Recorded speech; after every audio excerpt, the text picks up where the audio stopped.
Price action या फिर indicator, हमें क्या फॉलो करनी चाहिए। तो आज के वीडियो में हम ये टॉपिक के ऊपर खुल के बात करने वाले हैं। तो अगर आप ये चैनल पे नए हो तो चैनल को सब्सक्राइब कर देना और नोटिफिकेशन बेल आइकन को प्रेस करना। तो चलिए अब हम वीडियो यहाँ से स्टार्ट करते हैं। तो सबसे पहले मैं आपको बता दूं कि प्राइस एक्शन एंड इंडिकेटर में अगर आपको कुछ डिफरेंस मालूम होना हो तो सबसे पहले आपको ये मालूम होनी चाहिए कि प्राइस एक्शन ट्रेडिंग में आप प्राइस को देखते हो, आप सपोर्ट रेजिस्टेंस देखते हो या फिर मार्केट का ट्रेंड को आप आइडेंटिफाई करते हो, डिमांड जोन, सप्लाई जोन या ट्रेंड लाइन, ये सबको देख करके आप ट्रेडिंग करते हो या फिर मार्केट का जो डायरेक्शन है उसको पता लगाने की कोशिश करते हो प्राइस एक्शन ट्रेडिंग में। मतलब कि आप सिर्फ और सिर्फ प्राइस को देखते हो और कुछ पैरामीटर्स लगा के वहां ट्रेडिंग करते हो। लेकिन इंडिकेटर में क्या करते हो, आप कुछ इंडिकेटर्स लगाते हो। For example McD, RSI, moving average, अलग अलग इंडिकेटर्स होता है तो उसका कुछ वैल्यू होता है। तो अगर मार्केट ये वैल्यू के ऊपर रहा तो आप उसको बाई करोगे, ये वैल्यू के मार्केट नीचे रहा तो आप उसको सेलिंग करोगे, या फिर कुछ रेंज के अंदर रहा तो आप मार्केट को साइडवेज बोलोगे। तो ऐसे आपका अलग अलग पैरामीटर्स होता है इंडिकेटर का। तो सबसे पहले आपको यह समझना इंपॉर्टेंट है कि प्राइस इंपॉर्टेंट है या फिर इंडिकेटर्स इंपॉर्टेंट है। तो आपको बता दो, सबसे पहले वो जो स्क्रीन में चार्ट बनता है, ठीक है, चार्ट बनता है, ओपन हाई लो क्लोज ऐसे चार्ट बनता है। फिर वहां पे चार्ट का कुछ स्ट्रक्चर बनता है in the form of trend line और some form of chart pattern से, ऐसे करके चार्ट का कुछ स्ट्रक्चर बनता है, ठीक है। तो वहीं से कुछ डाटा लेकर के ओपनिंग प्राइस, क्लोजिंग प्राइस या फिर कुछ एवरेज प्राइस, कुछ ऐसे निकाल करके कुछ डाटा बनता है और उसी को हम लोग इंडिकेटर बोलते हैं। तो पहले आपको यह समझना होगा कि स्क्रीन में पहले चार्ट बनता है, पहले प्राइस बनता है, मतलब वो उसका जो प्राइस का डाटा वो पहले बनता है और फिर बाद में इंडिकेटर का डाटा वहां निकल के आता है। तो पहले आपको प्राइस को इंपॉर्टेंस देनी चाहिए और मैं प्राइस को पहले इंपॉर्टेंस देता हूं क्योंकि प्राइस पहले बनता है। इंडिकेटर्स की वजह से प्राइस नहीं बनेगा, प्राइस पहले बनेगा फिर बाद में जाकर के इंडिकेटर बनेगा। So indicator is the derivative of price. Indicator कहां से बनता है, वो प्राइस से ही तो बनता है। तो सबसे पहले मैं प्राइस को देखने का प्रेफर करता हूं। तो ये रहा पॉइंट नंबर 1। और दूसरा पॉइंट ये है कि जस्ट बिकॉज की इंडिकेटर्स कुछ लैगिंग है, ये हमें लेट कुछ सिग्नल्स देता है, तो क्या हमें इंडिकेटर को यूज नहीं करना चाहिए? या जो भी लोग इंडिकेटर को यूज करते हैं क्या वो हमेशा मार्केट में लॉस ही करते हैं? तो ऐसा पॉइंट भी नहीं है। सी मार्केट में गलत क्या है, सही क्या यूज करनी चाहिए, इसके ऊपर कोई खास मतलब कोई बात नहीं है। ये पॉइंट आता है कि आप उसको अच्छे तरीके से यूज कर पाते हो या नहीं कर पाते हो। देखिए, मैंने ऐसे कई सारे ट्रेडर्स को देखे जो इंडिकेटर को देख करके ट्रेड करते हैं, ठीक है। तो इंडिकेटर वाला ट्रेडर भी वहां मार्केट में प्रॉफिटेबल रहते हैं, लेकिन उन्हें पता है कि इंडिकेटर को कैसे यूज करना है। और बाद में ये पॉइंट आपको समझना होगा कि आपको क्या सूट करता है। आपको सिर्फ प्राइस को देखना सूट करता है या फिर इंडिकेटर को देखना सूट करता है, या फिर दोनों को आप कंबाइन करके देखने के लिए आप बने हो। तो ये पॉइंट आपको पहले आइडेंटिफाई करना होगा। तो मेरी बात करूं तो मैं प्राइस को ही देखना प्रेफर करता हूं। आजकल मेरे जो स्क्रीन में कोई इंडिकेटर्स नहीं रहता, इवन मूविंग एवरेज भी नहीं रहता, सिर्फ और सिर्फ मैं प्राइस को देखता हूं, उसी के ऊपर ट्रेडिंग करता हूं। अब जैसे कि मैंने आप लोगों को बोला कि आप जो भी यूज करते हो आप उसे कैसे यूज कर पाते हो, यही पे डिपेंड करता है कि आपका ट्रेडिंग प्रॉफिटेबल रहेगा या नहीं रहेगा। अब जैसे मान लो कि आपने इंडिकेटर के ऊपर ट्रेडिंग लिया और आपका जो इंडिकेटर है वो स्क्रीन में 4 या 5 इंडिकेटर है। जैसे आपने मूविंग एवरेज लगा लिया, बीओएप लगा लिया, फिर मैकडी लगा लिया, आरएसए लगा लिया, तो आपने बहुत सारा इंडिकेटर वहां पे लगा लिया। तो आप अब ट्रेडिंग करने बैठोगे तो आपको कंफ्यूजन होगा। आप प्राइस जो है वो मूविंग एवरेज के ऊपर तो जाएगा, फिर वहां पे बीओएप ऊपर दिखेगा, फिर आप नीचे देखोगे तो मैकडी वहां पे बाइंग का सिग्नल ही नहीं दे रहा है, फिर आरएसआई आपको कुछ और बोल रहा है। तो ऐसे आपको कंफ्यूजन होगा।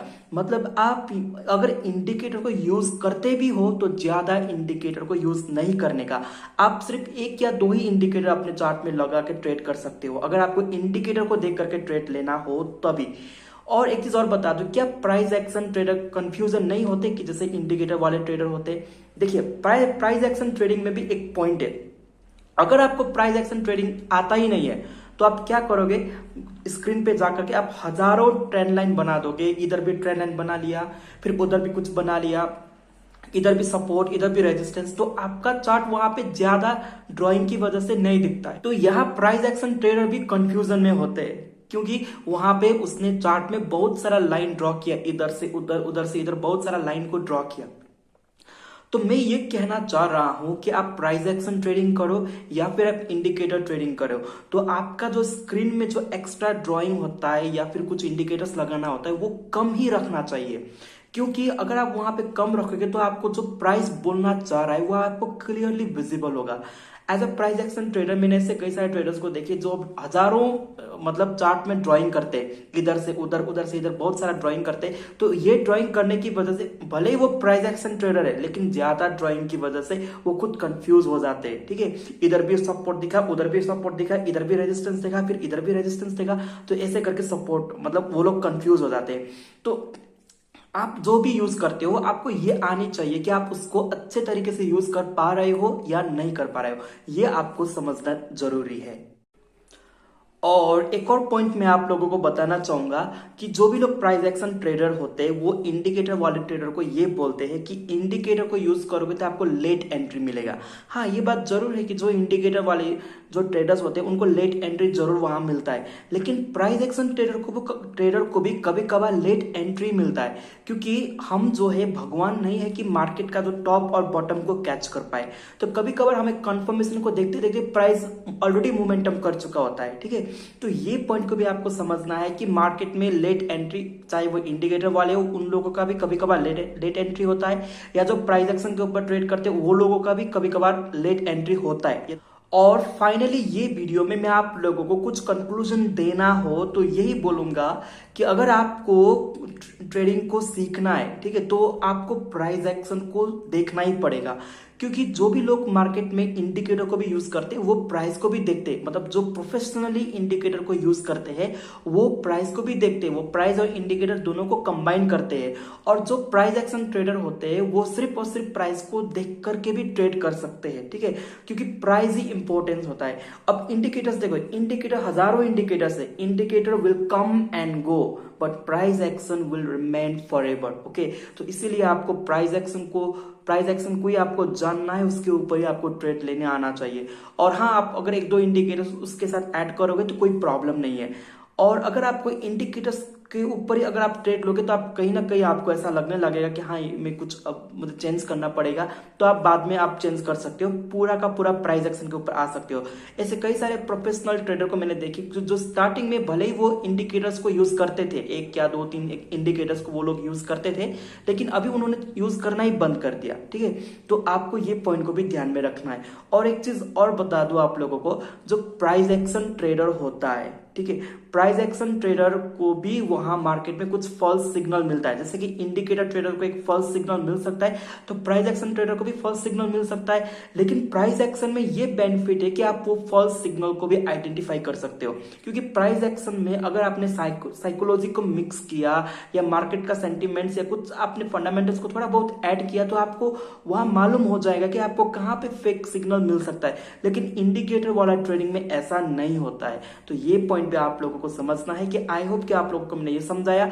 और अगर आपको एक एंड कंक्लूजन निकालना है तो मैं यही बोलूंगा कि price action is best, price action अच्छा होता है। With due respect to all those traders who use indicators, मैं यही बोलूंगा कि प्राइस एक्शन ही मार्केट में काम करता है। इंडिकेटर हजारों आता है जाता है, लेकिन it is price action that remains forever. तो ये पॉइंट भी आप लोगों को समझना है, और ये मैं खुद एक्सपीरियंस के साथ बोल रहा हूं। स्टार्टिंग में मैंने भी इंडिकेटर्स को यूज किया था, शायद ऐसा हो सकता है कि मुझे इंडिकेटर्स यूज करना नहीं आया हो कभी भी लाइफ में, और मैंने प्राइस एक्शन को ही सीखना स्टार्ट किया, प्राइस एक्शन के ऊपर ही मैंने मास्टरी हासिल कर ली है। तो इसलिए मैं प्राइस एक्शन को ही प्रेफर करता हूं। And for me price action along with the market psychology and sentiments is very very important, और इसी के ऊपर मैं ज्यादा काम करता हूं। Thank you so much.